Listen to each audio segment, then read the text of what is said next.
daughter's dissertation, which she completed 2 years ago, 1 year ago. 1 year ago. 1 year ago at Yale University. It's called Derelict Futures, Spaces of Socialism in Contemporary Russian Literature and Film, which I know is something that's of interest to a lot of us and our students.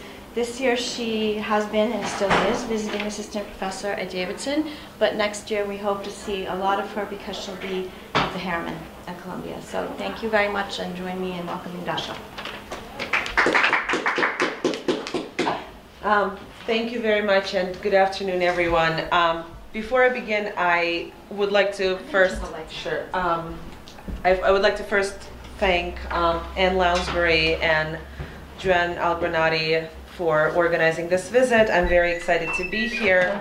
And also thanks to all of you for coming. I know that this is a very challenging time in the semester. April is pretty much the worst. Everybody has meetings to attend and papers to grade, so I'm very thankful for you for being here today. I also have a couple of handouts in case it's more comfortable for you to read from paper rather than from slides. Thank you. Okay, so the factory in the image behind me is the Serb i Molot, or hammer and sickle metallurgical plant, located on the outskirts of Moscow. Hammer and sickle was once one of the largest and oldest factories in Russia, consisting of 150 buildings and spread over 148 acres. However, it fell into a state of serious dereliction following the collapse of the Soviet Union, and the complex was finally shuttered after a series of fires gutted its buildings in 2011. Once a futuristic colossus of industry and a symbol of the Soviet Union's mastery of modernity, hammer and sickle has been abandoned to the depredation of elements and the incursion of foliage, somewhat like the ruins of an ancient civilization. The factory complex is now used for films set during the Soviet era, as this is a very economical choice for cash-strapped filmmakers. It doesn't need any extra props to make it look like a period location.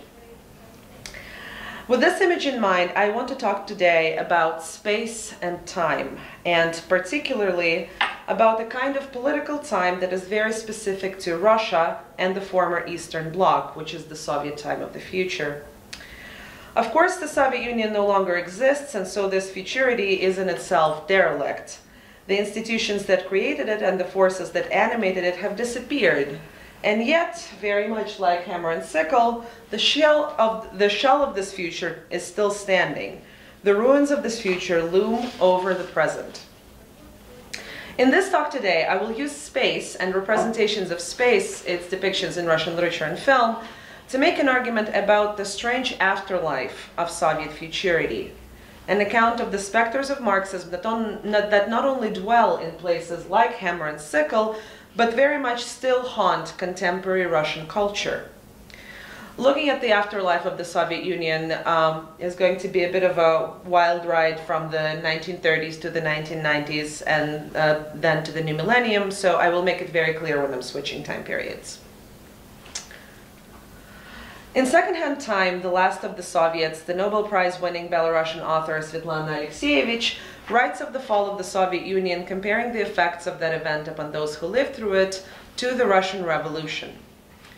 The future seems to have stopped standing in its proper place. It is once again not where it ought to be. Our time comes to us secondhand.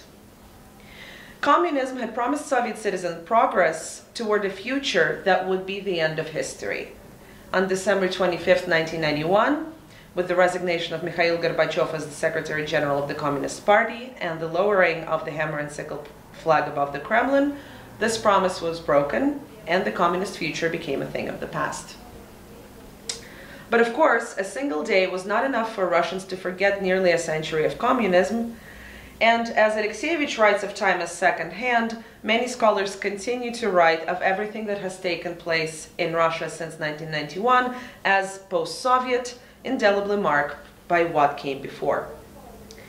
Alexievich writes about the sense of loss in characteristically ambiguous terms. The future is out of place, not where it ought to be, but defined negatively, without any prescription for how it might be restored. Indeed, the comparison to the Russian Revolution suggests that Alexievich, like most post-Soviets, does not think that this future, once promised by communism, can be restored. Implicitly, she thinks that it will eventually be replaced by something new and as yet undefined. In the work that I'm going to present, I find evidence for the extraordinary tenacity of ideology in the persistence of the communism sense of political time in contemporary Russia. In this sense, I agree that Russia is technically post-Soviet, although I'm interested in emphasizing the markedly different phases of the post-Soviet experience. The other concept that I would like to introduce is the idea that space played a central role both in shaping and registering the kind of future that I'm talking about. By space, I mean human-made and occupied environments, so cities, architecture, infrastructure, monuments, etc. But also in a more theoretical sense, all of the categories that we usually associate with the space, for example, center and periphery, ancient and modern, decay and renewal, etc. The production of space, to quote Mark Basson, is a profoundly historical process. Space is an arena for historical activity, but at the same time it is a critical element of this activity, at once shaping and being shaped by it. And some of you may recognize that he is clearly going off of Lefebvre in this statement. The Soviet Union was, of course, singularly obsessed with shaping history, so it should come as no surprise that if the production of space is indeed a profoundly historical process, the Soviet Union would have also been singularly obsessed with shaping space. The architects of the Soviet Union, both literal and figurative, thought that in cities, architecture, and urbanism, they could turn ideology into a lived dimension of everyday life. Space would give the politics of futurity the permanence of stone, but also the active, transformative power of an art form that goes down into the streets. So in the broader project from which I took this talk, I argue that socialist realism, that is the official art of the Soviet Union, developed special codes for representing space in literature and film, ordering spaces according to a strict hierarchy of three: the village, the factory, and Moscow. These three spaces structure the archetypical socialist realist narrative, a hero's journey from one space to the other in the triadic hierarchy, attaining greater consciousness at each stage. In socialist realism's representation of each of the three spaces, there is a sort of latent sense of the utopian future that the triad is going to unlock. The archetypical narrative, of course, corresponds to the teleological vision of history that is drawn from Marx's interpretation of Hegel, investing the village, the factory, and Moscow with communism's futurity. So today I'm going to be talking about the afterlife of only one of those spaces, the space of factory, which is also the space of industry, so one of the case studies from a larger project.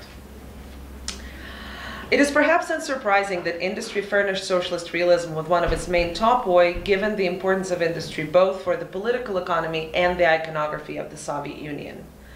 With the first five-year plan, the USSR started the process of rapid industrialization that would later lead to the industrial giants of Dniprogas in 1932 and Magnitogorsk in 1929. Sort of from the image behind me, this is Magnitogorsk right now, you can tell why they're called giants. Alongside the cult of labor and the Stakhanovite movement, striking images of industrial power sprung up in posters, novels, and films. However, images of industry were always more than merely aesthetic. The factory was the intermediate space between the village and Moscow, where the hero would attain consciousness, becoming the new man who would lead fellow citizens into the utopian future. As a consequence, socialist realism endowed the representations of industrial space with transformative, and one might even want to say sublime, qualities. At the level of plot and tempo, industry altered narrative time.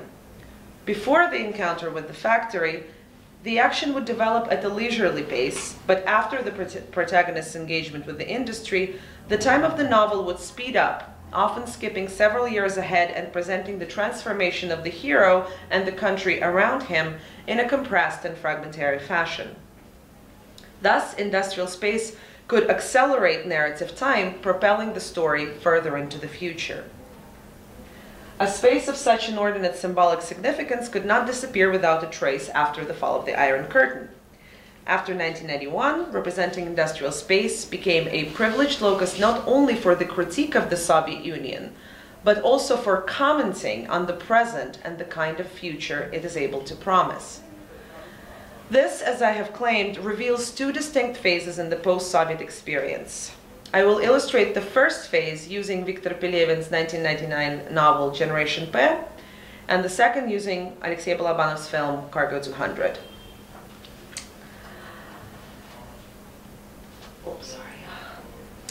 If the aspirations of the industrialization reinforced the central role of industrial space in socialist realism, the realities of the 1990s ushered in its decline.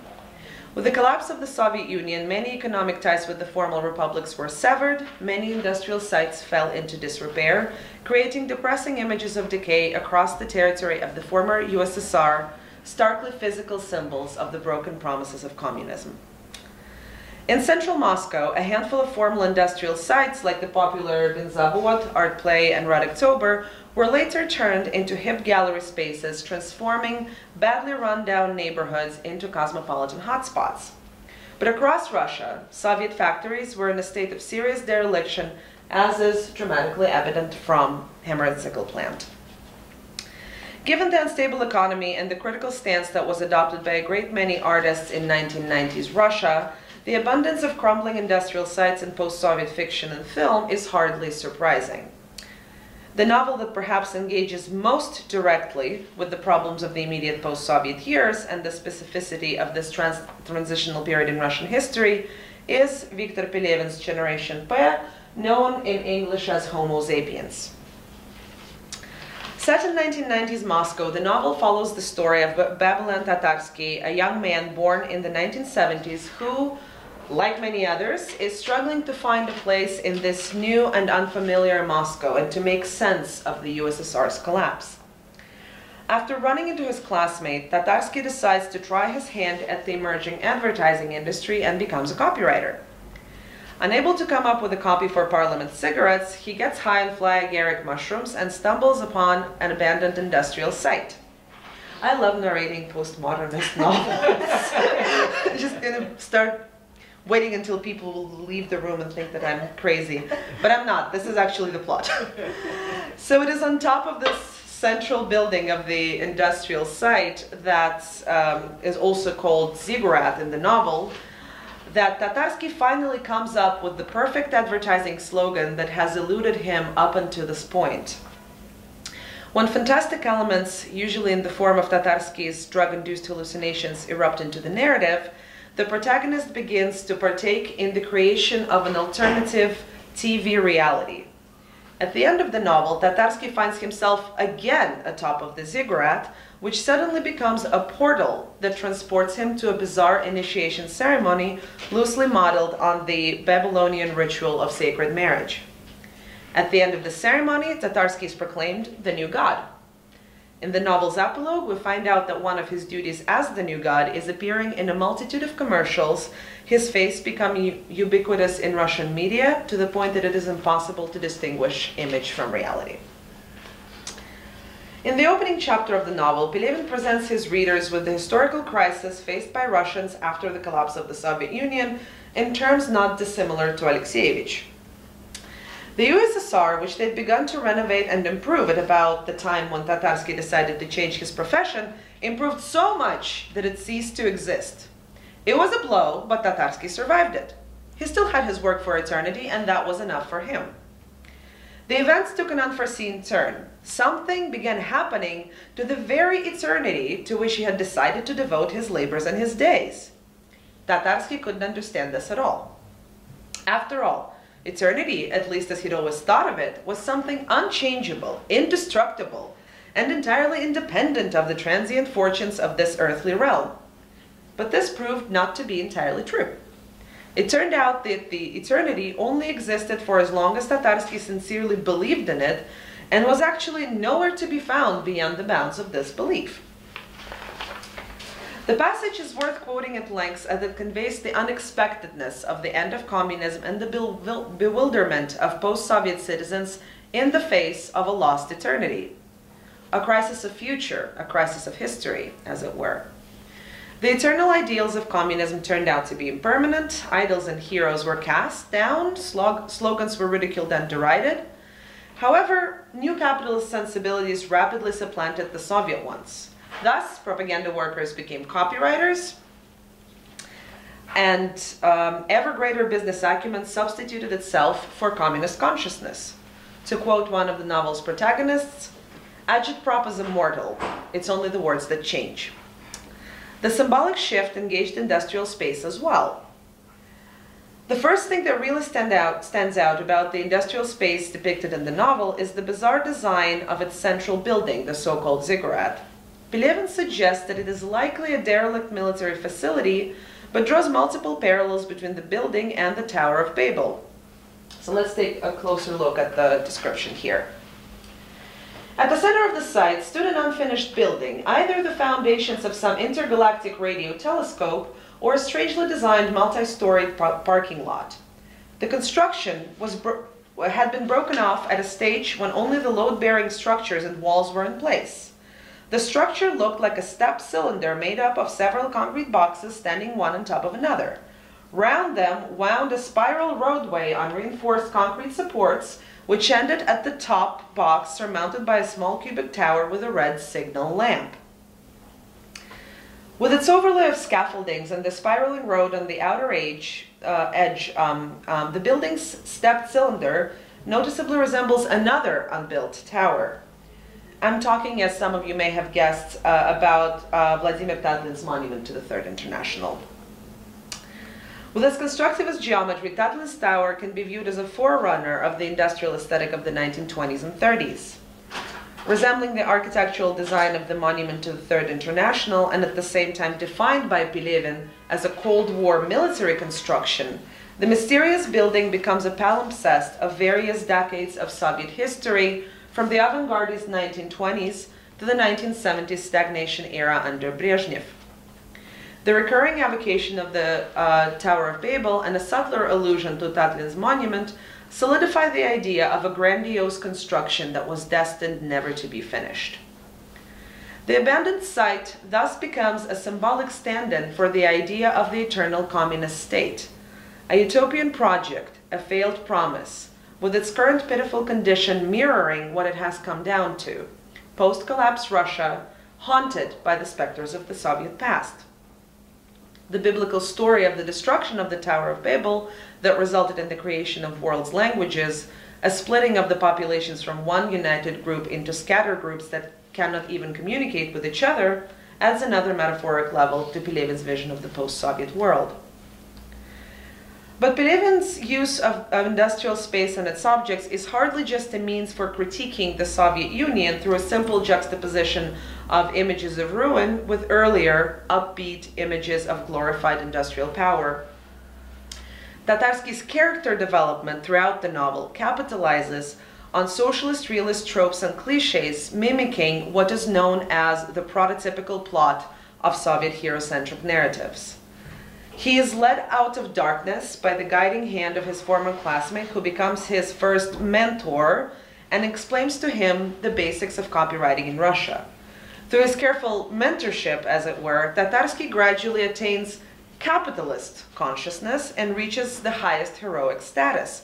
Quite literally, he is pronounced the new god. In the zany parody of a Soviet hero narrative, encounters with industrial space play a similarly pivotal plot structuring role. Tatarsky's two visits to the decaying industrial site not only serve as turning points in his life, but shape the novel's narrative time more broadly. His first encounter with the industrial site comes at a moment of a crisis of faith. He cannot come up with a copy for Parliament cigarettes. And as expected, the first encounter not only inspires him, but also results in a series of fast promotions that accelerate the novel's narrative time. Tatarsky's second trip to the site quickens the passage of time even more. During this trip, the ziggurat becomes a portal that magically alters narrative time and space, transporting him to the initiation ceremony. With the exception of Tatarsky's acid trips, this is the only time in the novel when the line between the real and the surreal is fully blurred. Tatarsky falls asleep on top of the construction and wakes up at an unknown location from which he is ushered into the initiation. This jarring shift in the novel's space-time endows the industrial site with the characteristics of a heterotopia. A term coined by Michel Foucault, heterotopias are described as real places which are something like countersites, a kind of effectively enacted utopia in which the real sites, all other real sites that can be found within the culture, are simultaneously represented, contested, and inverted. Places of this kind are outside of all places, even though it may be possible to indicate their location in reality. The examples of heterotopias are shared across cultures, and some of them are ships, cemeteries, sanatoria, etc. But in the post-Soviet context, the appearance of heterotopias is particularly illuminating, as heterotopias are intimately linked with the distortion in the traditional perception of time. This rupture with traditional time operates in the novel on two levels. On the one hand, it marks the break with the historical time of the USSR, the disappearance of its quasi-eternity that conditioned the appearance of a heterotopia at the rundown industrial site in the first place. But on the other hand, Tatarsky's second trip to the ziggurat interferes with the novel's time and space in a way that represents the hero's ascent in the world of capitalism in a compressed, fragmentary fashion. A postmodernist take on socialist realist tropes of the rise into consciousness, similarly jumbled. So to sum up, in spite of the characteristically postmodern elements of caricature, Industrial Space in Generation P still contains the idea of progressive time, of forward-moving futurity. Pelevin takes the socialist realist trajectory of character and plot development, even deploying its classic factory topos, and turns it into a narrative of capitalist Bildung. The formal elements of the narrative remain intact, while the ideological polarity is reversed, substituting the capitalist idea of unlimited growth for the Soviet conception of progress.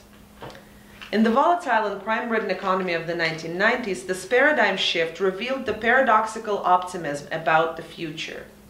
The belief that progress could still be attained, only now the tutelary spirit, so to speak, has to be capitalism instead of communism. But what happens in the 2000s when Russia's economy recovers and the country enters a long period of relative economic stability? And I'm using it in quotation marks. To answer this question, I will look at my second example that features one of the starkest and by now iconic representations of industrial space in Russian culture from the recent decade, Alexei Balabanov's film Cargo 200. Like Pelevin, Balabanov is very much the figure that cannot be ignored when talking about post-Soviet artistic production. Since the year 2007, when Cargo 200 arrived on the big screen, no other Russian film has polarized critical and public opinion quite as much. The film generated starkly divergent reactions among critics and general audiences, ranging from disgust to glowing praise. Now established as a cult film, Cargo 200 continues to exercise critics and viewers. I don't usually give these, but content warning. I'm not going to show any disturbing images, but I still have to give a content warning for this work. Set in a decaying industrial backwater outside St. Petersburg, the film follows the story of Angelika, a young girl who is kidnapped by the psychopathic policeman Captain Zhurov. After attending a local disco, Angelika drives off with her love interest Valera, who takes her to a secluded house of a local moonshiner. The intimidating policeman Zhurov circles around the house. After Valera drinks himself into oblivion, Antonina, the moonshiner's wife, hides the girl, Angelika, in the bathhouse. However, Zhurov finds the girl and brutally rapes her with a bottleneck. The next morning, Zhurov drives Angelika across the sprawling industrial park to Leninsk, a fictional city, and leaves her in his apartment, chained to the bed and under the supervision of his demented alcoholic mother. After that, the atrocities only escalate. In what is viewed as perhaps the most harrowing scene in contemporary Russian film, Zhurov hurls the body of Angelika's fiancé that was just transported from Afghanistan onto the bed next to her. He then releases one of the convicts from a local prison, brings him to his apartment, and watches him rape Angelika. Zhurov shoots the man afterwards. A few scenes later, we see a naked Angelika crying as she listens to Zhurov reading the letters of her dead fiancé. At the end of the film, Antonina, the wife of the moonshiner, shoots Zhurov but refuses to set the girl free. Angelika is left chained to the bed, surrounded by 3 corpses. Her later fate is unknown. Described by the film critic Daniil Denduray as a colossal psychological ordeal, the film challenges the spectator on every level. How do we interpret the film's strange and merciless world populated with cruel and broken characters and an ever-growing number of putrefying cadavers? Is this a form of late Soviet guignol, or an extreme case of unmitigated and violent hyperrealism? Can we trust the intertitle based on real-life events? Or is the film a complex allegory that extended its impact far beyond the year in question? And why focus on the year 1984 and the Soviet military presence in Afghanistan? Is it because this is the year that the term cargo 200 was first used to designate the dead bodies of the soldiers who were killed there? Or is it an Orwellian metaphor in anticipation of a dystopian narrative? In terms of style and structure, the film poses even more questions. Cargo 200 is loosely based on William Faulkner's 1931 novel Sanctuary, yet its excessive and naturalistic horror is clearly targeted at the debunking of the Soviet utopia. The film is suffused with Soviet symbols that establish its critical intent from the outset. Pointedly deployed emblems of communism, stars, busts of Lenin, red banners, etc. clutter the sets of the film. Paired with the soundtrack comprised of the mawkish mid-1980s pop music, they create an overwhelming audiovisual cacophony loaded with harsh commentary. The opening title of the film is already imbued with the premonition of tragedy. The words Cargo 200, Gruz 200, are written across a blood-red map of the Soviet Union, replacing the missing word USSR. However, the missing word can be found in the promotional poster for the film, where USSR is tattooed across the knuckles of an enormous fist, a spot that is associated with prison tattoos in Russia. And it can also make you think of The Night of the Hunter, Charles Laughton's 1955 film that also has knuckle tattoos. Inevitably, a film that offers such a painstaking deconstruction of Soviet iconography also deals with the industrial space. The lingering presence of a massive industrial park, shot on site at the Cherepavets steel factory, is established from the outset of the film. Invisible until the kidnapping scene, which is about 45 minutes into the story, its sounds can be heard already in the opening credits. In fact, this is the first sound we can hear in the film. 3 extended journeys across the industrial park serve as a prelude to the film's harrowing events: the kidnapping of Angelika, the transportation of her fiancé's body that will be desecrated, and then Antonina's journey to Leninsk, where she takes her revenge on Zhurov. Shorter parallel shots of the industrial park run throughout the narrative, usually framing or preceding a particularly gruesome scene. The visual representation of the factory space in Cargo 200 meticulously copies the Soviet tropes for representing industrial power. The constructivist aesthetics of towering smokestacks and interlacing pipelines that are shot at low angle with long takes that emphasize their vertical lines. The 3-minute long kidnapping scene, which is very long, 3 minutes is a long scene, provides a particularly telling example here. And to illustrate my point of how Balabanov copies and inverts the Soviet iconography, I'm going to play a short clip from the film, the kidnapping scene, alongside one of the classic Soviet representations of industrial space, and hope that the technology works.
So the clip that's further away from me is from Miraner Khutseev's Spring on Zarechная Street, Весна на Заречной улице, and it's a spectacular 6-minute long episode set to upbeat, triumphant music and shot around Dniprogess, another gigantic complex of the first 5-year plan. So, as you can see, despite the recognizable imagery, the impression created by the industrial site in Balabanov's film is very far from edifying. In fact, the enormous labyrinth of pipelines and the bleak geometry of the factory buildings in the gray morning light create a stifling, portentous atmosphere. Notably, the factory, unlike in Pelevin's work, is functioning at full capacity, disconnected from the lives and consciousness of the protagonists and indifferently absorbing the violence around it. It evokes associations with the disposability of human life in the face of industrial power and the communist state power more broadly. 2 other journeys through the sprawling industrial park also result in catastrophe. The transportation of Angelika's fiancé's body ends in desecration, and Antonina's trip to kill Zhurov culminates in an image of naked Angelika, abandoned and likely doomed. And yet the central role of the factory transcends that of a mere backdrop that is tarnished by association. Assailing the city from all sides, the monstrous plant creates an enclosed space of entrapment, a space of trauma. The factory is the opening gate to Leninsk, the site of the film's lurid events. After Zhurov brings Angelika to his apartment, he stares out of the window at the industrial landscape. His image slowly morphs into a visual match. This time it is Artyom, a secondary character, peering out of the window of his mother's apartment at the same landscape, suggesting that both apartments are in the same building. In the film's screenplay, Balabanov is even more straightforward about this. Outside, the smoke was coming out of gigantic smokestacks. The same landscape is seen from Artyom's apartment. The industrial park smothers, oppresses, reducing the film's space to a squalid room where the kidnapped girl is kept. Through creating an enclosed space of trauma, the industrial site introduces a different chronotype in the narrative and changes the film's temporality. The time of trauma is non-linear. Underpinned by repetition compulsion, it creates a temporality that is circular, inescapable, a manifestation of what Julia Kristeva refers to as time of oblivion or time of objection. Notably, in Faulkner's Sanctuary, the novel in which the film is loosely based, the kidnapped girl, Temple Drake, is kept in a hotel room with a clock that has only one hand and, to quote Faulkner, has nothing whatever to do with time. So, very much like in Faulkner, in Cargo 200, time stops and has no meaning. By creating a similar effect of the absent time of trauma, the industrial space in Cargo 200 acquires a power to radically alter narrative time. The first long shot of the industrial park in the film, the kidnapping scene that you just saw, falls roughly in the middle of the film, but splits it into 2 uneven segments of narrative time. The action that precedes it encompasses roughly 24 hours. The duration of the latter half of the film cannot be determined with precision. It could be days, weeks, months, we don't know. In other words, if in Generation P the first extended exposure to industrial space is followed by Tatarsky's ascent, in Cargo 200, the industrial accompanies the film's descent into catastrophe, eradicating time altogether. But Balabanov doesn't stop there. When taken out of this context, the shots of the industrial zone represent a different kind of rupture in the film's temporality and aesthetic. Considered independently, the industrial sequences demonstrate an odd inner harmony. While an avalanche of horrific scenes involving varying degrees of cruelty falls on the viewer in rapid succession, the long shots of the factory are extended, prolonged, perhaps even lyrical. This is especially noticeable in the 3 sequences of travel that stretch out the time to maximum extent: the kidnapping scene, the transportation of the body, and Antonina's bus ride to Zhurov's apartment. The last one is particularly slow, and it is almost balladic in its tempo and soundtrack, verging on a kind of visual re-enchantment of the site. However, the balladic tempo that usually resists apocalyptic closure does not prevent the disaster where the journey is heading. in a film that rushes headlong to a tableau of corpses and a kidnapped girl chained to a bed, the oddly slow and lyrical sequences of the industrial park are jarringly incongruous. This incongruity contributes to the film's generic fluidity, vacillation between a horror and a dark comedy, by creating a narrative that moves, to again borrow from Kristeva, between apocalypse and carnival. Naturally, neither point has temporal dimension. Carnival, as we know, does not obey the laws of time, and apocalypse ends time altogether. The only impression that this temporality can create is that of a perpetual ending, of absence, and utter impossibility of any kind of future.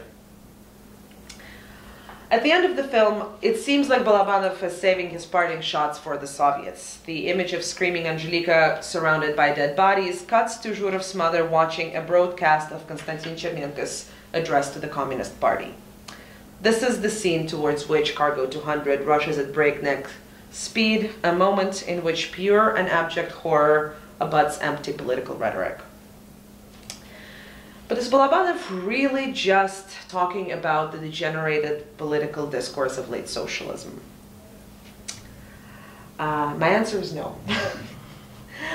By the year 2007, when the film was released, the rhetoric of progressive stability, again in quotation marks, had come to dominate Russian domestic politics, and Putin's growing power was accompanied by a traditionalist turn, an increasing revisionist tendency with regard to Soviet history, and a surge of commodified Soviet nostalgia. Speaking of taste and kitsch and other things. In the mid-2000s, the opulent Moscow branch of the GUM department store brought back the Soviet era as Disneyland kitsch in a 1950s-style supermarket and cafeteria, Gastronom номер 1 and Stalovoye 57. Indeed, the tendency continues today, perhaps stronger than ever. Sometimes it is relatively apolitical, like the immensely popular TV series The Thaw, or Ottepel, which is essentially a Russian version of Matthew Weiner's Mad Men. Also produced, I believe, with the permission from Matthew Weiner.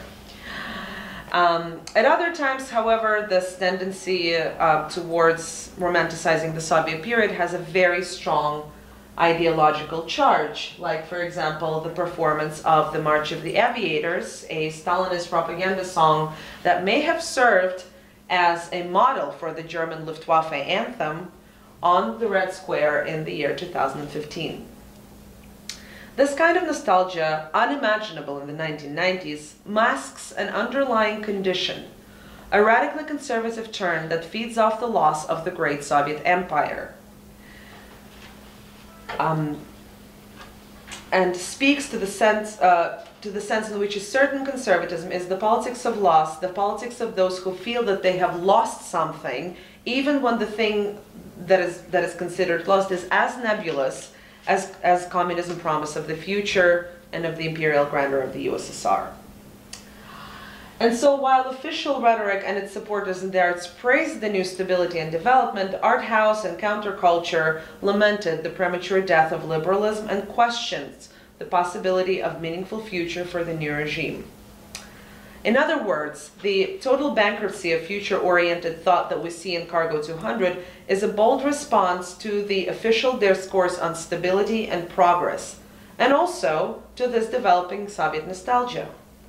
And Balabanov is not the only one in using this method. In fact, his method was picked up by the young generation of Russian filmmakers, more recently by Natalia Mishininova and Lyubov Kulmenko, whose poignant drama The Hope Factory, Kombinat Nadezhda, offered a similarly bleak portrayal of the future in Putin's Russia, the carefully deployed industrial landscape of Norilsk, a city that is now thought to be one of the most depressing ones in Russia. So in conclusion, the examples I looked at today allow me to argue that Russian writers and filmmakers have responded to the dramatic political and social changes that have taken place since the fall of the Soviet Union by appropriating and transforming the elaborate and highly ideological codes developed under the auspices of the official art of the former regime. One striking effect of this had been the repurposing of socialist realist representation of space that was once tasked with foretelling the future, and using it instead to comment upon the present and the kinds of progress or futurity present culture in Russia is able to imagine. This reveals that the present, which is to say time after the collapse of the USSR, has in fact been divided in two distinct phases. Now I think it's probably three. In the roaring 1990s, there was some sense of malaise to come, but on the whole, Russians were still able to imagine the market substituting itself for Soviet consciousness as seamlessly as Pelevin's postmodernism borrows socialist realist narratology for the cultural logic of capitalism. However, this optimistic period was brief and proved to be what financiers call the dead cat bounce effect, a short-lived recovery that masks deeper lying decline.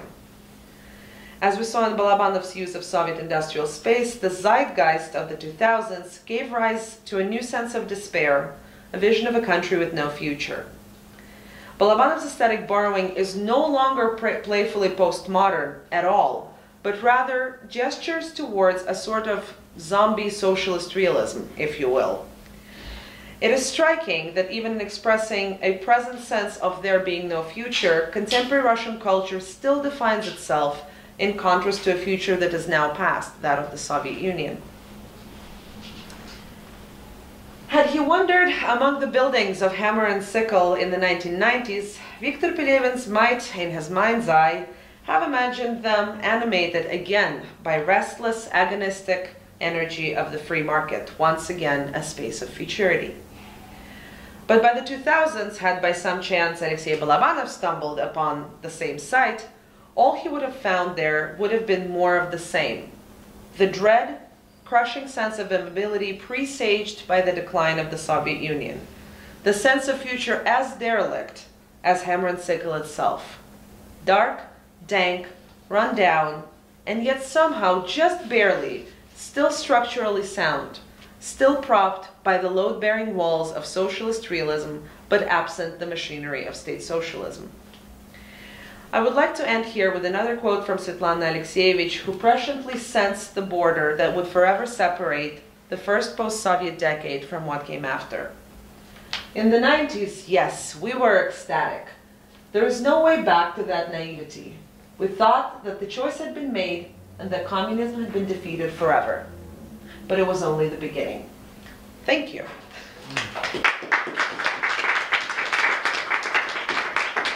I welcome questions, of course. Thank you very much for that talk. I'll let you take your own questions then. Sure.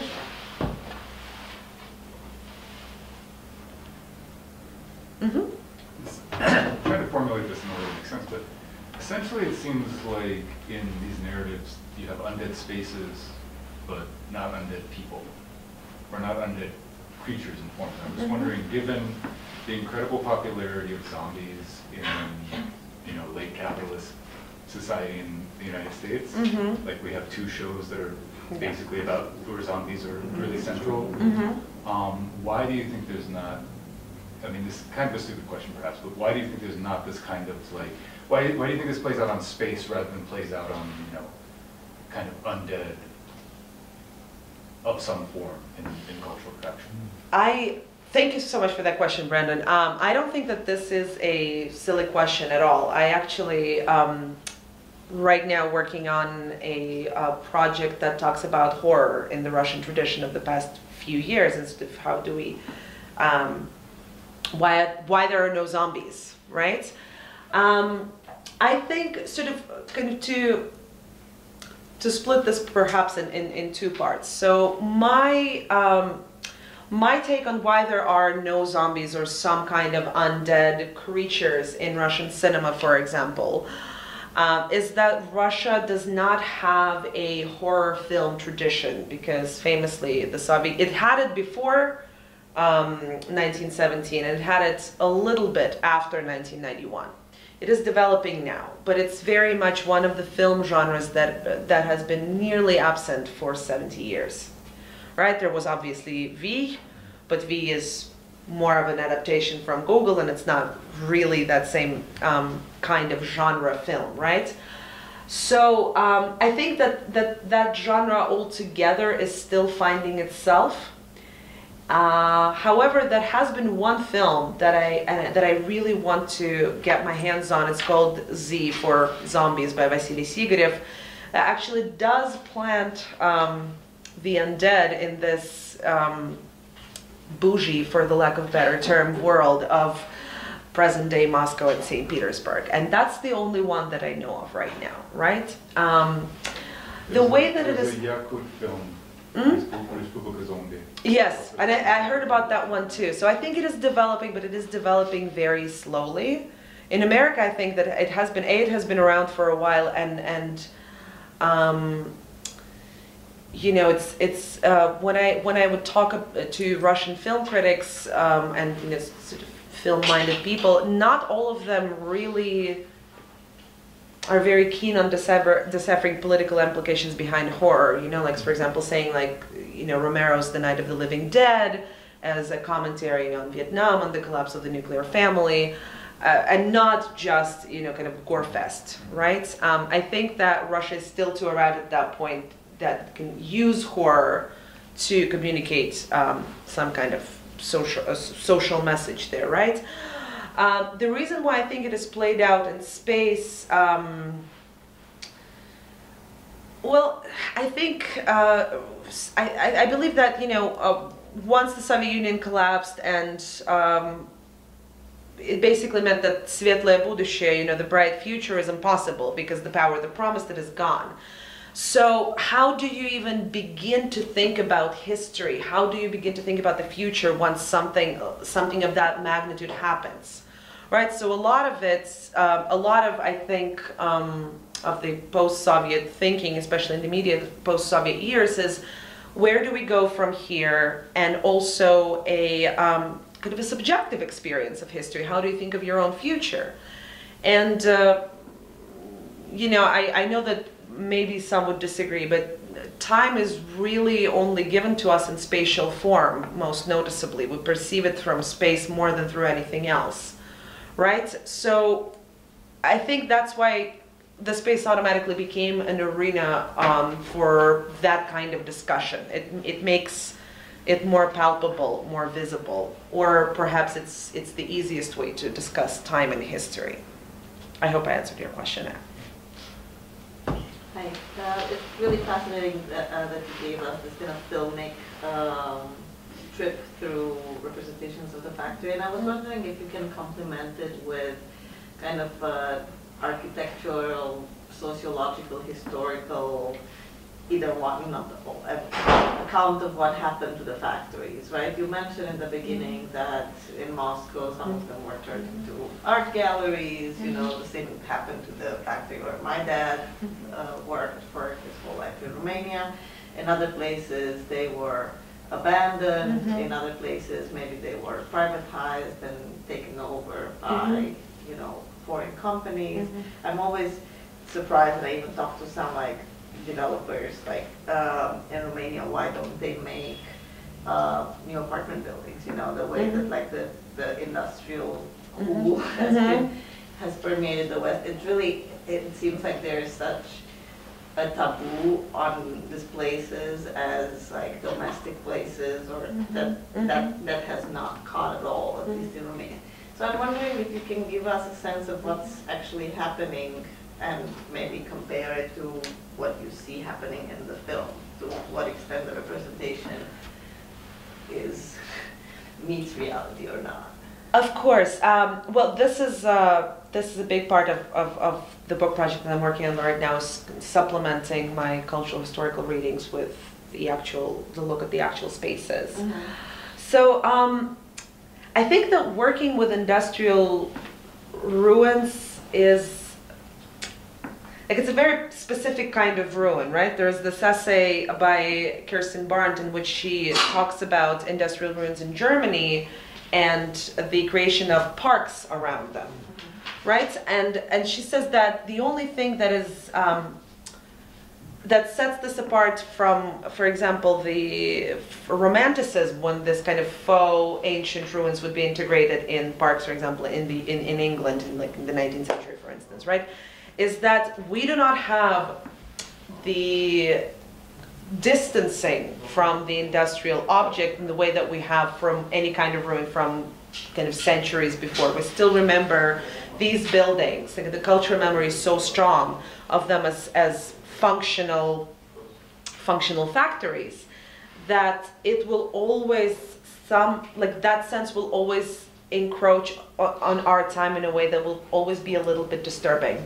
There will always be a little bit of, I have seen this decayed, right? So not in the way that we perceive, for example, Greek and Roman ruins, right? We don't have that kind of personal engagement with them, right? So what I have seen in Russia is very much, so part of the trend, the one that I showed, is to turn those sprawling spaces into either art galleries or shops sometimes, but mostly it's only done in Moscow and Petersburg because, as you know, the Slavists in the room know, the economic gap between the two capitals and the rest of Russia is so staggering that all of these tendencies do not reflect the reality of 90% of Russia. You know, I doubt that in kind of small town Russia someone would necessarily take an abandoned factory and try to turn it into lofts or gallery spaces. So this is one tendency for sure. And it's been very popular in Moscow. In fact, a lot of kind of most happening locations right now are based on factory spaces. But it hasn't been, I think it's probably the same as in Romania. They're not turned into apartments. I don't quite know what to make of this because, you know, to me it seems that would be something that the kind of the rich, perhaps, I don't know, like the oligarchs would be very keen on, but it hasn't caught on. In America, it's of course very different. You know, I lived in New Haven for 6 years, and there's this massive Winchester factory there that was renovated, but only half of it was renovated. So half of it is this completely ruined factory with broken windows, and you can kind of look into it, and you know, like it's space that is now taken over by squatters, and it's completely ruined and run down. And half of it is this gorgeous kind of living, upscale, like most expensive apartments in New Haven perhaps are there. I have not seen this in Russia for some reason. I don't want to read too much into it and say that maybe it's because of the cultural memory of this being this kind of highly, this kind of ideological, iconic locus, and people don't want to live there. I don't think that this is because of that, so there's still something for me to figure out, I guess. Mm-hmm. Yeah, I don't work on this period, but I lurk on various websites and you know, pages on Kontakte and Facebook and Reddit where there's lots of post-Soviet kind of ruin porn, and you know, there's so many of them, and usually my sense is usually the viewer is situated so that we can like safely feel, oh thank God I don't live there, and then sometimes they're used. Occasionally, I think I've seen them used as backdrops for fashion, so that sort of stands out, this like super chic person against this kind of horrific ruin. And I was wondering if you could just comment on the range of uses of these images.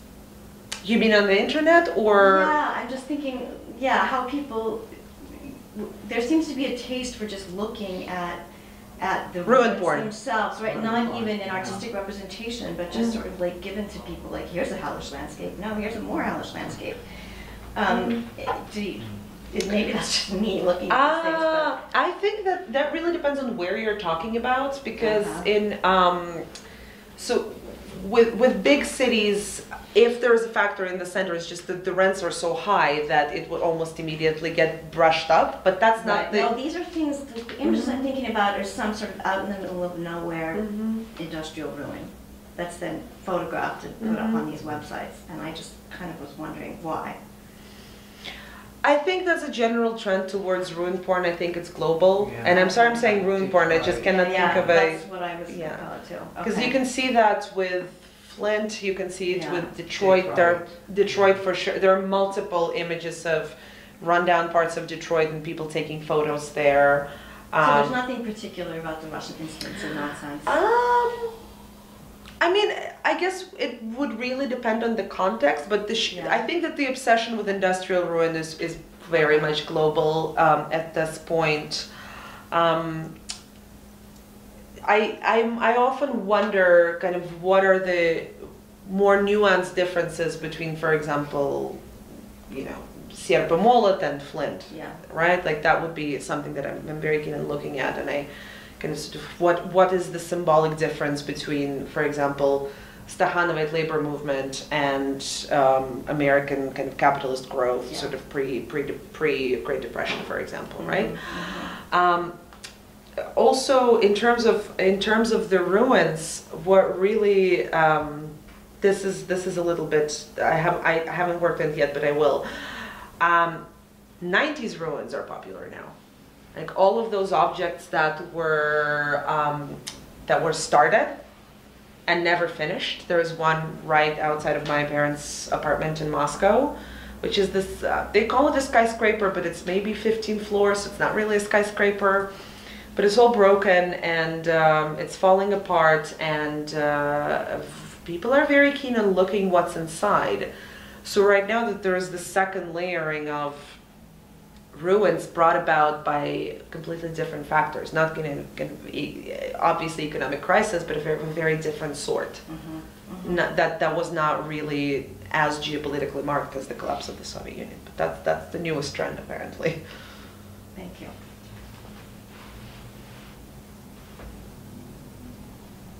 We should thank Dasha for her talk. Thank you very much. It was fascinating.